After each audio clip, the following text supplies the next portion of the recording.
And now our host, Stephen Lee Morris. Welcome to Animal Farm, City Garage's weekly discussion of theater, politics, and pets. If you have a pet or a video of a pet that you'd like to share with us, please do send it along to animalfarm@citygarage.org. That's animalfarm, one word, @citygarage, also one word, .org. This week, we're joined by Michael Shepperd, the artistic director of Celebration Theatre, which is among the city's most heralded LGBTQ theaters. Michael is here to tell us about how he discovered theater, or perhaps how the theater actually discovered him, what he sees for the future of the Celebration Theatre, and what he sees for the future of the LA theater in general. Michael is one of the most gregarious and generous theater leaders of the LA theater community. Michael Shepperd, welcome to Animal Farm. Thank you for having me. I'm very excited to be here. Great. Would like to start with something I don't know how many people know. How did you get into theater? You're the artistic director of one of the preeminent LGBTQ theaters, and you have been for some time.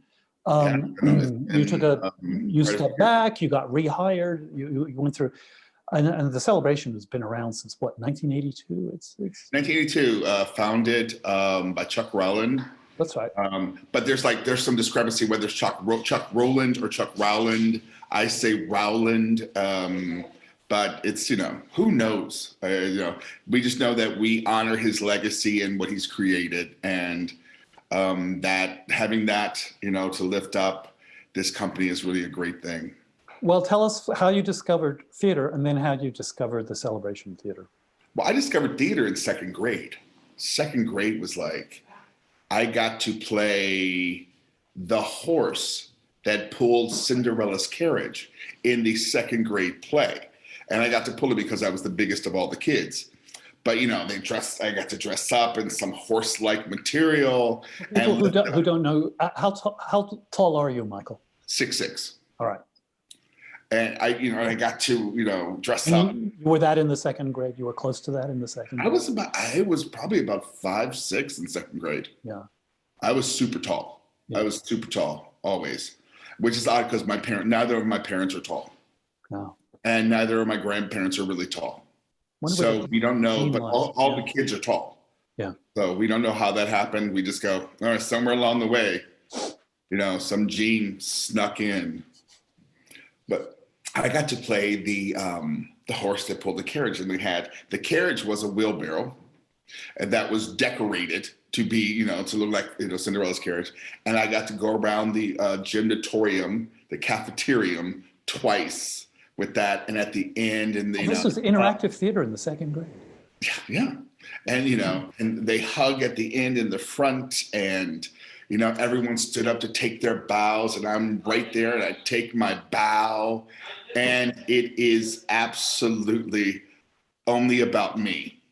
It literally is only about me taking the bow, because I was the best horse, and it's all I could think about was that, oh, wow. All this applause is for me. And so that's how I think most actors get started, because all the applause is about them. Yeah, lovely. And was it a straight line? You went from the second grade to the Celebration Theater, or was there any Exactly. Yeah. Boom. It was a little bit, I was I was being groomed to be a doctor. That was, since birth, I was told I was going to be a doctor. And, because your very short parents. My very short parents told me I was going to be a doctor. My older sister said, you're going to be a doctor. And what happened is that the doctor in my hometown, from a small town in southern Illinois called Alton, Illinois, and which is also known as the most haunted small town in America. So, which comes into play in my life a lot. But I was told by, they guesstimated that at the time I was born, by the time I got through medical school, I would be able to replace our town doctor, which was our town black doctor, Dr. Horton, then he can retire, and then you can just go in and take the place of Dr. Horton. you were being groomed to be a doctor. I was going to be a doctor, and I went to when I was in an undergraduate pre-med, and doing all the classes I was supposed to take, and doing all that, and I happened to run into some theater students, and started the talking. Beginning of the end. Yeah, that was the absolute beginning of the end, and literally. I started hanging with them, and they were fun, and they were drinking, and I don't smoke pot. I know that might come as a shock to some people, but I don't smoke pot. But they were smoking pot, and they were super cool, and they would smoke cigarettes that were like those Gauloises, they were like purple and blue cigarettes, and more 100s, which were those like really long tan cigarettes. And I was like, oh, that is so cool. The cigarettes have colors. And I thought that this was like the most amazing thing. I started hanging out with them. And a young lady by the name of Jeannie McNamara said, hey, do you want to play Snoopy? Because as freshmen, we weren't allowed to do any main stage shows. If you were a theater major, you could put theater anywhere on campus, just as long as it's not on the main stage. And she asked me, would you like to be Snoopy? And I said, I would love to be Snoopy, and you're a good man, Charlie Brown. Because why wouldn't I be? All 6'6" of me should be Snoopy. And she goes, okay, then you have to check with the theater department to make it okay. I was like, I'm not with the theater department. That's right. And she goes, well, we won't say anything. And opening night, for whatever reason, this opening, the head of the theater department, who never goes to these things, happened to be there. And afterwards came to me and says, who are you? Why were you in this show? I don't know you. And I told her who I was. She goes, come to my office on Monday.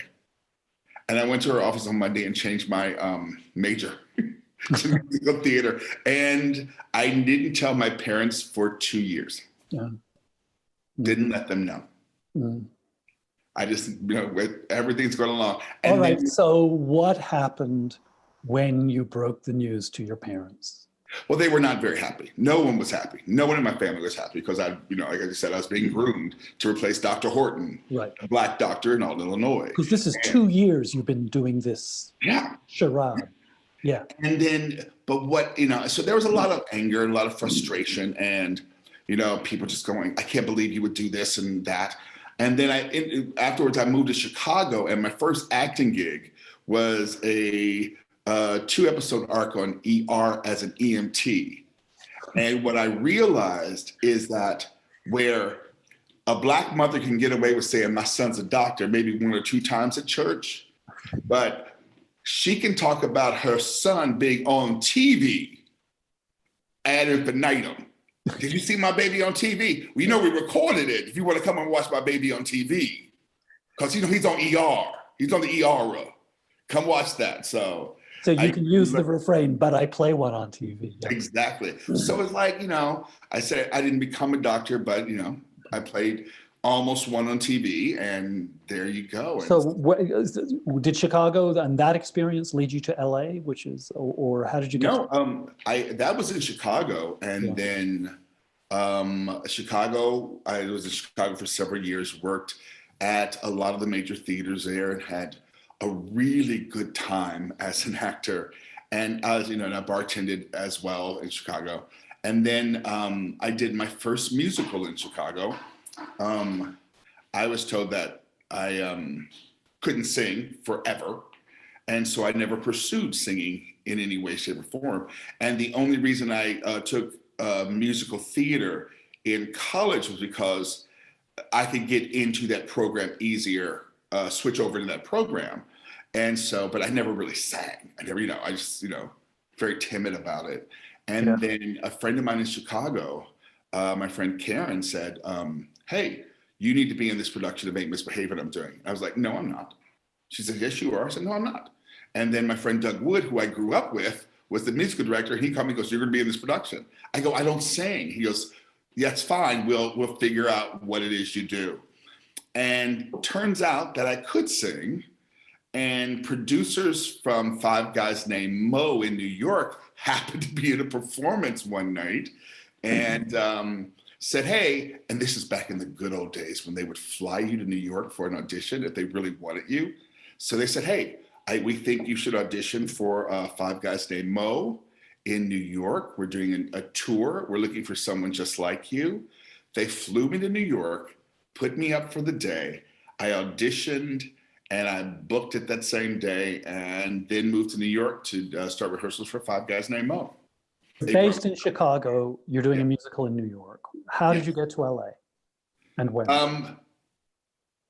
I became the national spokesperson for McDonald's.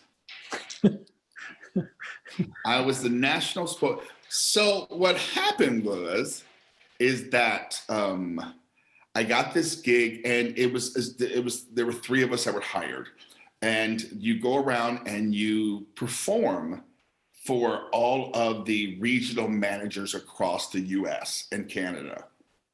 And they write these scripts, they write these little skits that you do. And I had a partner, Johnny, and we would do these like 2-man skits all through the whole thing. So theater just would not leave you alone. It wouldn't leave me alone. It's all I've ever wanted to do. I'm gonna be honest with you. It's all I ever wanted to do. I didn't know that I could do it as a living until I saw there's 2 big major events in my life that happened. One, I was in the 5th grade, and the high school came to our school to perform excerpts from the Pajama Gang. And there was this very tall, very thin Black man who was on stage performing, and everyone else was white and he was Black. And I went, wait, I can do that? I can do what he's doing? And, you know, when people say representation matters, it absolutely does, because I was like, that's what I want to do after seeing him do that.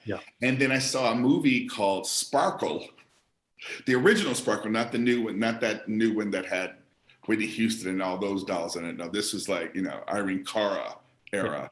And I saw Black folks performing. And I said, that's what I want to do. And that just sort of changed the whole trajectory of my thinking. That's what I wanted to do. And so, you know, when I got this gig, and we had rehearsals for this like, it was gonna be for 5 months, first class accommodations being we're back to the McDonald's now? McDonald's. And we rehearsed in LA for 2 weeks. I got it. Okay. And I was like, because I'm from Chicago, and then moved to New York. I'm like, I'm a theater guy. But when I moved to LA, there's nothing but television. And then I got out here, and I realized how many people from Chicago had left Chicago and moved here. And I was like, oh, wait, you're all out here and you're creating amazing theater. Why wouldn't I want to do this? And then my husband, Hutch Foster, came out here and to spend a little time, and we were staying at a friend's house, and we just had a day off, and we went and started looking at houses. And it was like, oh. And then he went back, and I did another search for houses, and I found the house I wanted to live in. What year was this? This is 1999. Okay, so it's getting pretty pricey by that point. Well, it was pricey, but it wasn't crazy. This is like right when the market had just dropped. I see. You know, so I found this house, and I looked at it. I was like, I want that house. I want that house. And I talked to the realtor, and the realtor said, well, this is what you need to do. And I called my husband and said, who's in New York. And I said, I just put a deposit down on a house. And he's like, what? So then he flew back out. We looked at the house. We looked at some other houses and realized that this was our house. And we had talked about moving to LA. His family's from Northern California. We had talked about possibly moving from New York because it was getting a little bit too crowded there. And we wanted to raise a family, and we couldn't figure out how to have a house in New York and raise a family. So we came out here and saw this. And are you still in that house, or have you? Still in this house. Wow. We moved here on November 22nd, 1999, which is my birthday, November 22nd. So I know of the very date we moved into this house. Yes.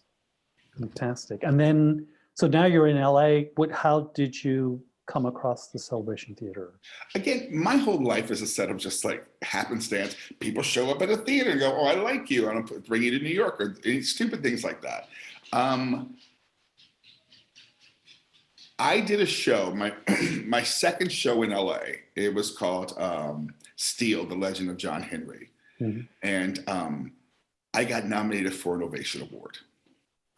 And I had no idea what the Ovation Awards were.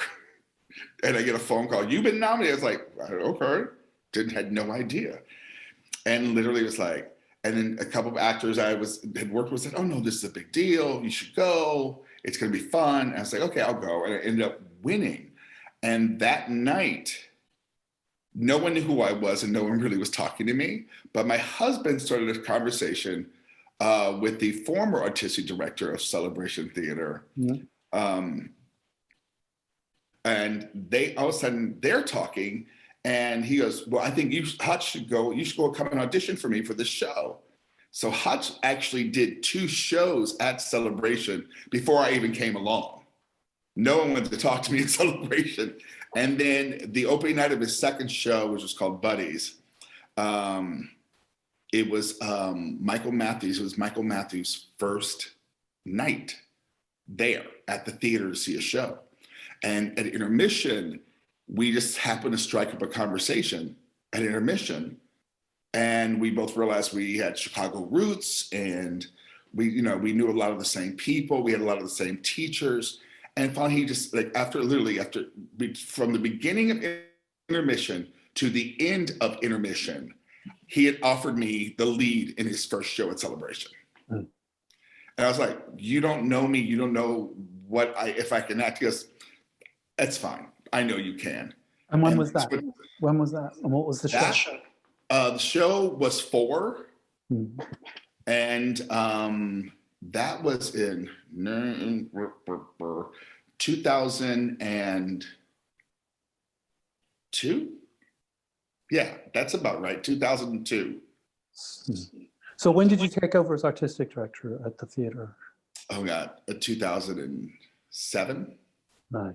And these, don't hold me to these dates because dates mean nothing anymore. Everything just melds into one sort of thing. Yeah.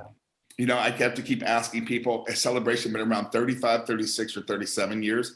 Because I can never add the numbers. I know I started in 1982, then I have to do math, and I'm horrible at math.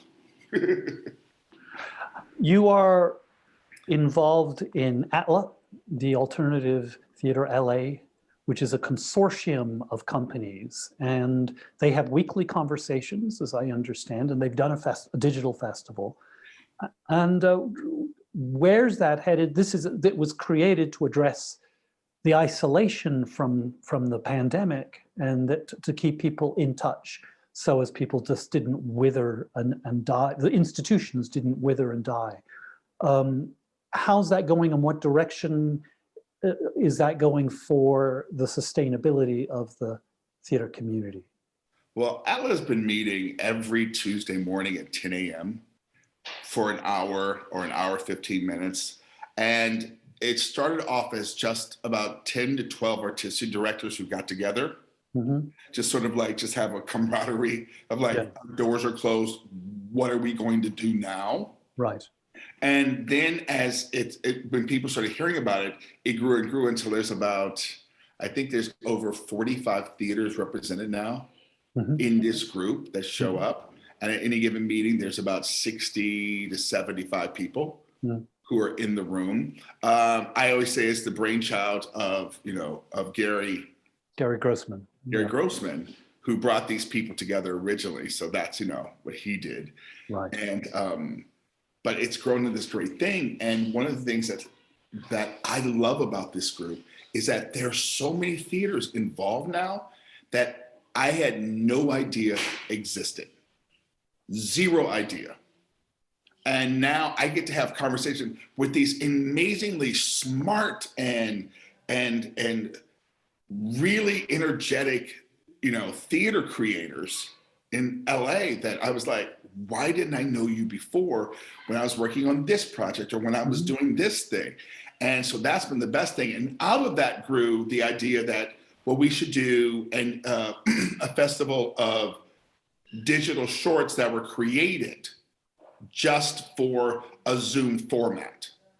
Right. And so we asked every theater, excuse me, we asked every theater who wanted to be involved to write a 5 to 10 minute piece that would be used in the festival, and make sure it sort of had your stamp as a theater company on it.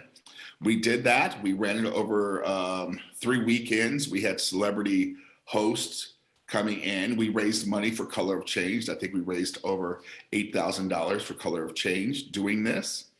And it was some of the most creative, wonderful work in a brand new, in sort of this new venue of, you know, because we're, you know, we're using this screen, this little box to tell these stories. And the person who really worked hard, I was one of the festival chairs, but myself and Graham Weatherhon, Yes. from After Hours Theater, Right. he sort of like, he actually was the major producer behind this. He put his heart and soul into it and created these digital kits to be sent to every theater company. Right. To help them, you know, so that everyone was on the same page and was able to create the same type of digital media. So I have a skeptical question, and that isn't in any way to belittle or diminish that amazing accomplishment and amazing sense of community that's been generated through through that amazing festival. But theater is a live event, and one day there's going to be vaccines, and maybe theaters will start to open. Maybe the fall. The small theaters, who knows? Maybe sooner. It's not being cautiously optimistic. Fall. Yeah. You know, even though Hamilton, you know, has put out a statement saying they want to reopen on July the 4th. Well, that would be be apt. I hope they can. Let's see what happens. In terms of the hit that this is, I mean, there's research out that says something like 1/3 of arts institutions are going to have to close. What is the morale? What is the sense in ATLA of a post-COVID era of how these theaters, I mean, they've had really almost no revenue since what, March of 2020, and we're now in November. How are they going to, what's the morale like, and is there a sense of, if you're in trouble, we'll help you? LA County has been, with their grant program, their COVID grant relief program, has been instrumental, but what's the sense of that this community is going to carry on in a live format? Everyone right now is banking on theater coming back for 2021. They're planning seasons. We're all planning seasons. We're all getting prepared. There's never a sense of defeat in ATLA, which is also great because we all individually have gone through these feelings of loneliness and I can't keep my doors open, or I can't do that. And then you hear someone else who tells a different story, and you go, okay, I may not be as bad at that, but I know I can help them do something else. And we've all been there to help each other. Yeah. I mean, you have people who have created these bonds against AB5, which, you know, against I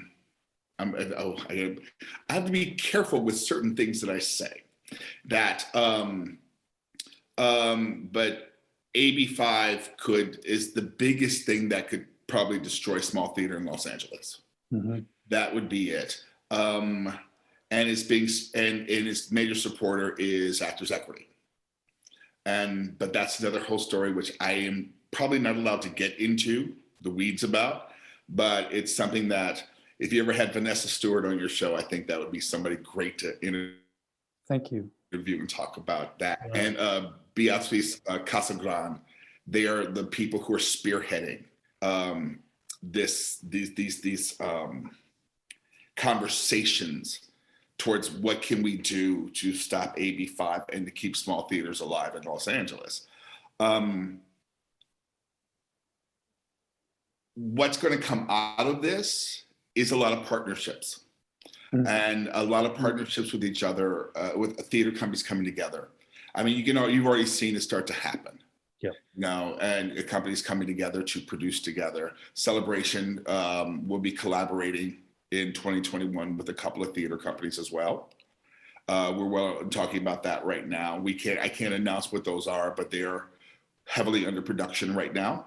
until we can, every contract is signed. You will be the first to know. I will personally tell you, because for me, even though some of the stuff is in a digital format, it is super exciting the way that we're going to tackle some things this coming year. But ALA offers hope. We sit there in that room and there's laughter. Even like, the first thing that, Gary says, okay, what day is it? And somebody goes, 265. And there's laughter because it's, almost ridiculous that we've been doing this for 265 days. That we've, not been able to create live theater in our, in our brick and mortar buildings. Yeah. So, but I think we're going to come back. I'm hoping that we don't lose any theaters. I'm hoping. There are theaters that are hurting. Absolutely. Grants from the city are helping. But we can't sustain ourselves on just those grants right now, because those grants were 5 months ago. Yep. 5-6 months ago was when those grants came, along with that $2,000 that was supposed to keep us all healthy from the government for 8 months. So, and there's more grants that are coming out right now. But then again, it's not as much money as it was the first time. Yep. So I don't know how long certain theaters are going to be able to sustain this, particularly theaters who have their own buildings.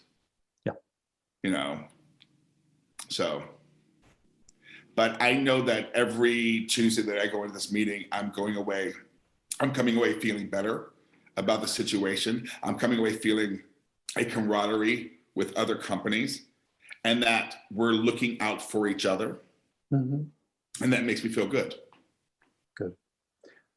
And finally, a question everybody is asking. Oh, good Lord. The way that the theater nationally has been essentially a white profession, and suddenly there's this realization, this epiphany that something is terribly wrong, and that something needs to be done. The usual statement is that the theater needs to represent, in Los Angeles specifically, it needs to represent the ethnic makeup of the city of Los Angeles. You have been quite outspoken about this, so... Have I? Am I? Really? Well, outspoken. Yeah, no. It's shocking. It really is shocking. So Michael, what is it you have against white people? Besides the fact that I've married one and adopted one. It's so funny. And there's look at that white man right behind me. Right. I always have a white man over my shoulder in case I get asked this question. Is that guy really white? He looks like he could be mixed race, but anyway, go ahead. He's just a handsome body. That's what I think. Yeah. Look, here's the deal. When all of this started happening, and we see white American theater, and and the murder of George Floyd, and you started seeing these larger institutions, theatrical institutions, start putting out these statements, and you could smell them from a mile away. It was the most performative bullshit you could ever have. That's all it was. Because you see, and I could, and I'm not going to do this, but I want to one day just start calling out names of these theaters, and I have before, but I'm not going to do it in this format. But it's all performative, where you see white theater makers get on and go, oh, we had no idea these things were happening at our theater. And yet you've got a line of people of color who have said, but I told you, but this was brought up. Now I'm difficult. Now I'm this, now I'm that. And I'm like, y'all knew, you just didn't want to do anything about it because it didn't care. It didn't matter enough to you. As long as you keep your 3 white leads happy, everything was okay. Because, nobody black was really going to be in anything but the 4th lead. Yeah. That was it. As long as you have 2 of us in the back, in the corner, in the dark, in the booth, oh, look at what I've done. I've done everything that I can. There's And an echo of TV of yore as well. oh, absolutely. Yeah. So now you have these theater companies coming forward saying, I want to do something. I want to make this better. And their infrastructure does not allow it because their boards will not allow it. What do you mean? These larger theater companies, and this not just in Los Angeles, Yes. across the country, when I'm going to talk about Los Angeles larger theaters, Yeah. is that first of all, you have to look at, go from the top, start at the top. Let's look at your board of directors. Your board of directors do not look like me. They do not frequent the same places that I frequent. They don't talk to the same type of people that I talk to. In fact, I would be surprised if 80% of every board member in Los Angeles has ever had a Black person in their home. I'd be shocked. Because look, the bottom line is, I have to know white people. There's no way I can get through life every day without knowing somebody white and having to know them and know everything about them. That does not hold true for white people. Yeah. You don't have to know us. I find that in my in-laws. I married a white man, and my in-laws, when I came along, they were like, what the? And I was loud, and I was tall, and I'm big, and I'm Black, and they weren't ready for that. They had to get ready quickly and in a hurry, because that was going to happen.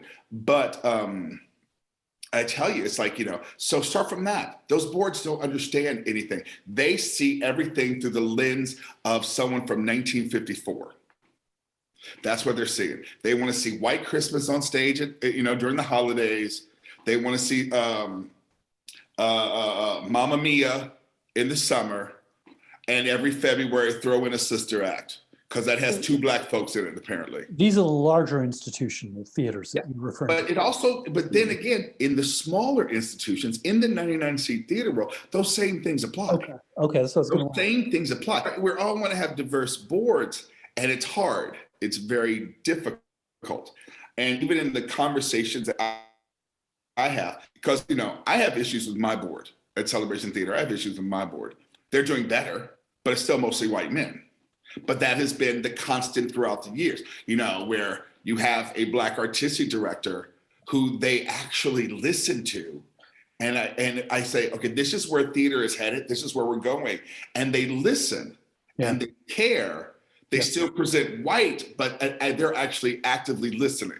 So what needs to change? At what level? Is it just casting where you go 50% people of color? Is it the boards? What's the most important thing to provide some kind of equity that is the goal? Well, it's creating space. It's creating space. And even I'm aware of that in looking at what is happening over the next several years of Celebration, that I know that even though I have been a champion of creating space for, queer folks that have had their voices sort of pushed aside for years and years, I have always been a proponent of trying to make those voices heard. Yeah. But even I'm realizing that at my age, I got to gradually move aside to let those new, younger voices with stories that we need to hear get told. Yeah. And it has to be told, not with me directing it. Yes. Because I'm looking now at reading stories and going, I understand it, I get it, but that's not my lived experience. Yeah. I'm not, a Black trans kid who, whose best friend is a non-binary kid in a wheelchair. I understand the experience. One of my own children is non-binary, but I understand it, but I'm like, well, now I have to put me over here and find the people who can tell this story truthfully and honestly. And I think that's one of the things that needs to start happening. We have to ask white theater makers to step aside and let these voices in. Let them in, yeah. Let them in. Now, does that mean there's going to be less work for people? Absolutely. But when if you took it from day one to now, white folks this, people of color, well, where is that? It's just this little slim line. So it's time. It's time for these stories to be told. The fact that what was the thing that they just brought out?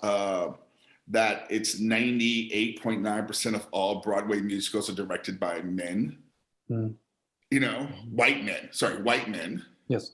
And you go, Yeah. Yeah.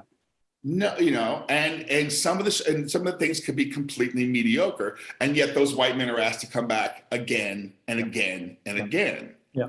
And the doors have been, it's been a club for a long time. Yeah, and you know, Groucho Marx, I don't want to be a part of any club that has me as a member, but I would like to be invited into the party now. Yeah. You know, I think that now it's like, it's time to open these doors, y'all, and really start exploring what the real world looks like. And it's not just, you know, 50% casting, great. I think that would be fantastic. I'm not talking about, I don't want to see 50% casting for a show like Dancing at Lunasa or an August Wilson show. I'm not being ridiculous. But if you are doing a Once Upon a Mattress, a fantasy musical, or Into the Woods, where it's like, you know, which I often refer to as Into the White Woods, you know, where it's like, you go, you're still not even casting us in fantasies. We don't even exist in your fantasy. Yeah.